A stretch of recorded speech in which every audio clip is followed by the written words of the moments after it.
ভারতের সঙ্গে পাকিস্তানের যে যুদ্ধ, সকল শঙ্কা, অবিশ্বাস এবং অনিশ্চয়তাকে তুড়ি মেরে যুদ্ধ শুরু হয়ে গেছে।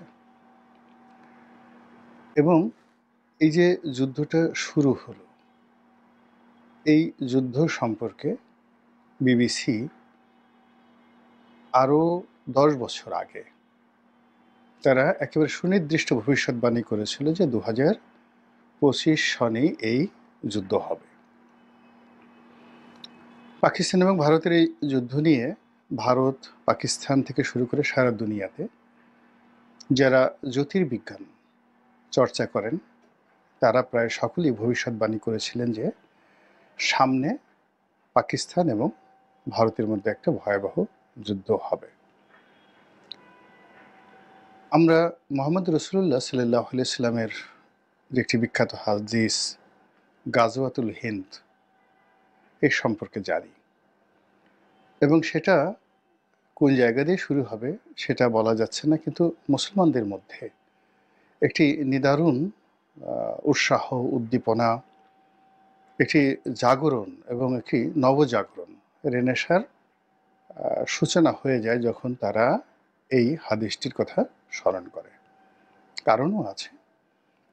সেই যে মোহাম্মদ ঘুরি ভারত আক্রমণ করেছিলেন যে সময়টিতে, তখন থেকে একেবারে 1857 সন পর্যন্ত সুদীর্ঘ 800 বছরেরও অধিক সময় পুরো ভারতবর্ষ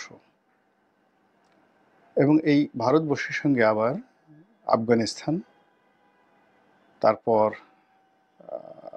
মধ্য এশিয়ার বিস্তীর্ণ অঞ্চল মুসলমানরা শাসন করেছেন, মুঘলরা শাসন করেছেন। তো এই কারণে কি হলো যে মুসলমানদের মধ্যে এই জমিনে একটা রাজত্ব করার যে ইতিহাস সেটা তাদের মধ্যে রয়ে গেছে।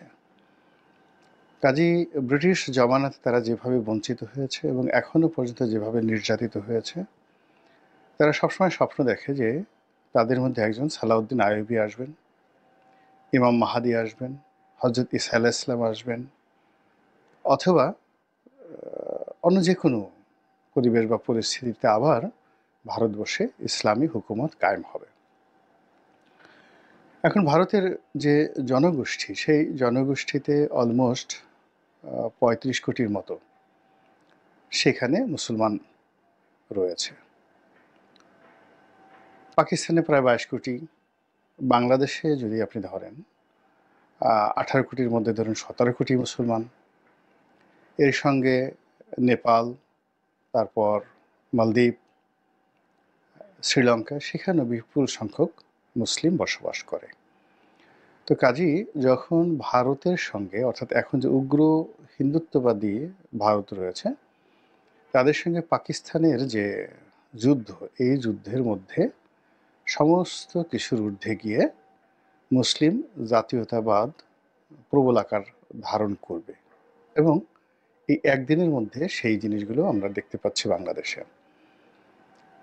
বাংলাদেশের মানুষ সাধারণত পাকিস্তান বিরোধী সেই মহান মুক্তিযুদ্ধের কারণে প্রচণ্ড ঘৃণা, কিন্তু এই যুদ্ধে সবাই, হাতে গোনা নয়, ঠিক যারা আওয়ামী লীগ করেন তাদের কথা আলাদা, বেশিরভাগ মানুষ তারা চাচ্ছে যে এই যুদ্ধে পাকিস্তান বিজয়ী হোক।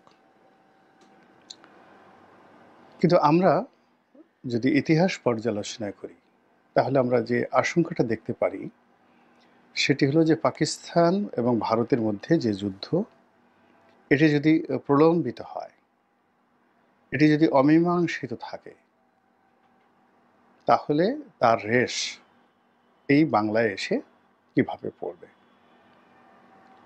আমি গত প্রায় সপ্তাহখানেক ধরে খুঁটে খুঁটে খুঁটে খুঁটে বাংলার ইতিহাস পড়ছিলাম, এবং বাংলাদেশের যে ভৌগোলিক অবস্থান, সেই ভৌগোলিক অবস্থান এখন যেটি আছে সেটি, তার সঙ্গে বিহার, উড়িষ্যা, আসাম, ত্রিপুরা, তারপর পশ্চিমবঙ্গ, বিশেষ করে মুর্শিদাবাদ, তো এই এলাকার যে হাজার বছরের একটা রাজনৈতিক সমীকরণ, সেই সমীকরণের সঙ্গে দিল্লির যে বিরোধ, সেই বিরোধ নিয়ে আমি পড়াশোনা করার চেষ্টা করছি এবং লক্ষ্য করলাম যে ঘুরে ফিরে ৫০ বছর, ১০০ বছর, ৬০ বছর, ৭০ বছর পর পর ঠিক একই জায়গায় একই কারণে একই সমস্যা তৈরি হয়। যেমন আহ, সুলতানি জমানাতে মোহাম্মদ বিন তুগলকের সময় এই বাংলাকে, মানে আমাদের এই বর্তমানে বাংলাকে ৩টা ভাগে বিভক্ত করে ফেলে।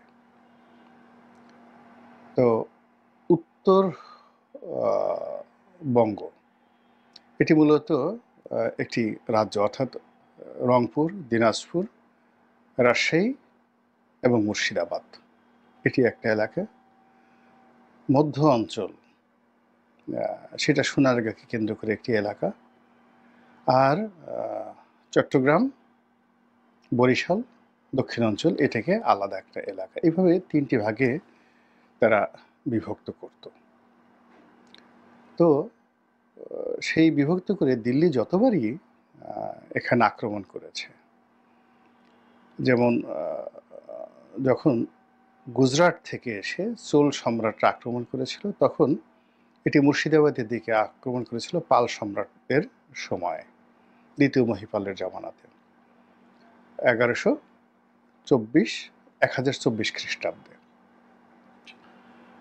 আবার মুঘল সম্রাটরা যখন আক্রমণ করেছেন তখন এই সোনারগাঁই ঢাকাতে এসেছেন, কিন্তু সুলতানি আমলে পরপর দুইবার আক্রমণ হয়েছে। প্রথমবার আক্রমণ হয়েছে সেই ফিরোজ শাহ তুগলক, পরপর দুইবার আক্রমণ করেছেন।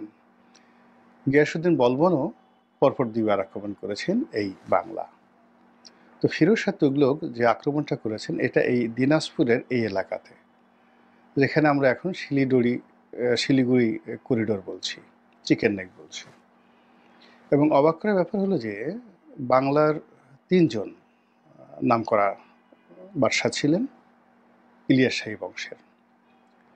তো ইলিয়াস শাহী বংশের ইলিয়াস শাহ, সিকান্দার শাহ, এবং তাদের সিকান্দার শাহের ছেলে হলো প্রথমজন হলো শামসুদ্দিন ইলিয়াস শাহ, দ্বিতীয়জন সিকান্দার শাহ, তৃতীয়জন হলো গিয়াসুদ্দিন আজম শাহ। তো গিয়াসুদ্দিন আজম শাহের সময় একটা যুদ্ধ হয়েছিল, সেটা আর একটা প্রেক্ষাপট। কিন্তু মোহাম্মদ বিন তুগলকের পরে যিনি আসেন, গিয়াসুদ্দিন ফিরোজ শাহ তুগলক, তিনি যে দুইবার আক্রমণ করেন বাংলাদেশ, তখন দুইবারই আমাদের এই দিনাজপুর অঞ্চলে একটা বিশাল দুর্গ ছিল, অনেকটা শহরের মতো। তো ব্রহ্মপুত্র এবং করতোয়া এই দুইটি নদীর মোহনায়, মানে ওই দুর্গে যেতে হলে দুটো মোহনা ছিল, আর পিছনে ছিল বিস্তীর্ণ জঙ্গল। আজকের দিনে যারা আছে তারা সবাই পিছনে শিলিগুড়ি বা এরকম এলাকার কথা চিন্তা করেন, আর এইদিকে করতোয়া, ব্রহ্মপুত্র, যেখানে আমরা তিস্তা ব্যারেজ, এরকম একটা এলাকাতে বিশাল এক দুর্গ ছিল, নাম ছিল একডালা দুর্গ। তো সেই একডালা দুর্গে তারা প্রথমে পিতা মানে শামসুদ্দিন ইলিয়াস শাহ, পরে যিনি আছেন তিনি এখানে আশ্রয় গ্রহণ করে মানে সুলতানি আমলের সেই আক্রমণ থেকে নিজেদেরকে রক্ষা করেছিলেন।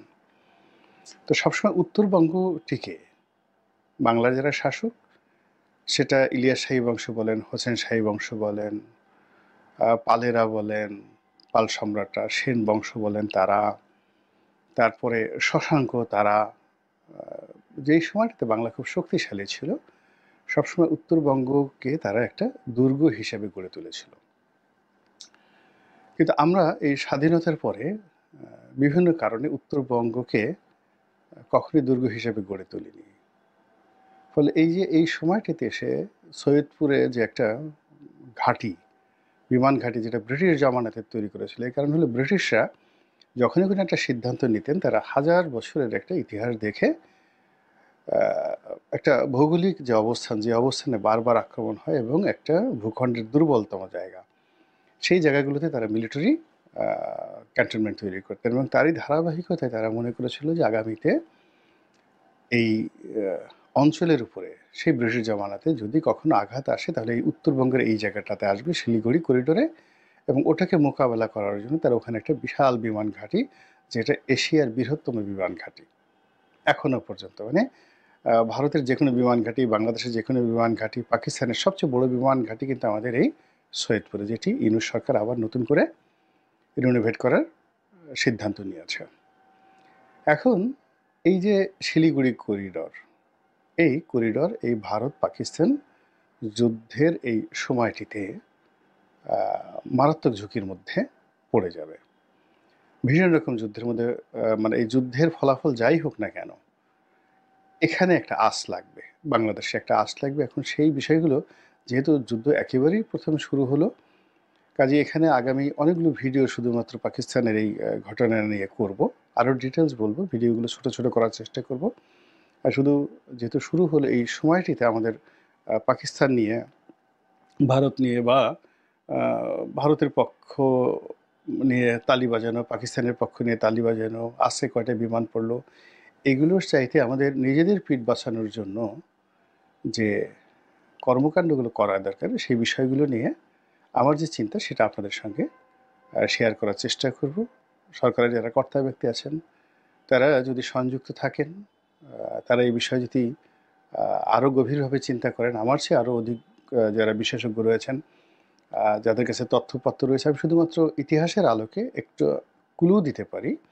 তো সেই ক্লুটিকে গ্রহণ করে বা সেটিকে কগনিজেন্সে নিয়ে বা না নিয়ে, সেটিকে যদি মিলিটারি পয়েন্ট অফ ভিউতে, সিকিউরিটি পয়েন্ট অফ ভিউতে, financial and economic point of ভিউতে বিবেচনা করা হয়, তাহলে হয়তো আমরা এই সংকট মুহূর্তে নিজেদেরকে রক্ষা করতে পারবো।